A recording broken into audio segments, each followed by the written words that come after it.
Welcome to our video guide on efficiently managing categories within your website's admin area. In this tutorial, we'll show you how to effortlessly organize and optimize your category structure for a smoother user experience. Start by logging into your website's admin area. Once logged in, navigate to the Products Catalog and the Products Brands Categories tabs. Under the Categories tab, you can easily manage your category tree using the drag and drop function. Toggle categories on and off as needed. To add a new category, click the corresponding button.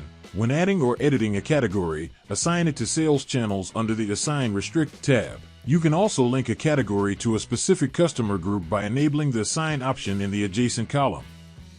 In the Name and Description tab, you can set a category name, enter a category description, add a banner to description, assign links to pages, products, categories, brands, common links, and delivery locations. Include category search keywords.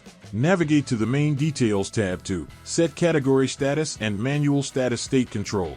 Define default sort order for product listings, for example, price low to high. Configure out-of-stock level limit for this category. Choose a banner group and a sales channel. Under this tab, you can also configure layout and images, including gallery image, hero image, home page image, menu image, and additional images which can also be shown on the home page. If no image is uploaded, the system will use an image from a product within the corresponding category or subcategory. Click on the SEO tab to set or override SEO properties URL. Use no index and no follow flags. Assign canonical URL. Create page title, description meta tag, H1, H2, and H3 tags. Add additional tags if needed.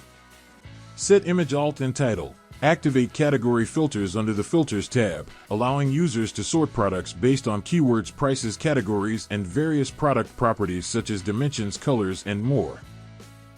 Access the View Values link to see active values for each filter type. In the Templates tab, choose Design Templates for the category page and set a default design template for its products. Under the Suppliers tab, manage suppliers by selecting a default supplier, adding new suppliers, and editing existing ones. The Marketing tab is used to link products for marketing purposes, such as cross-selling. By effectively managing your categories and optimizing their content, you can enhance your website's organization and user experience.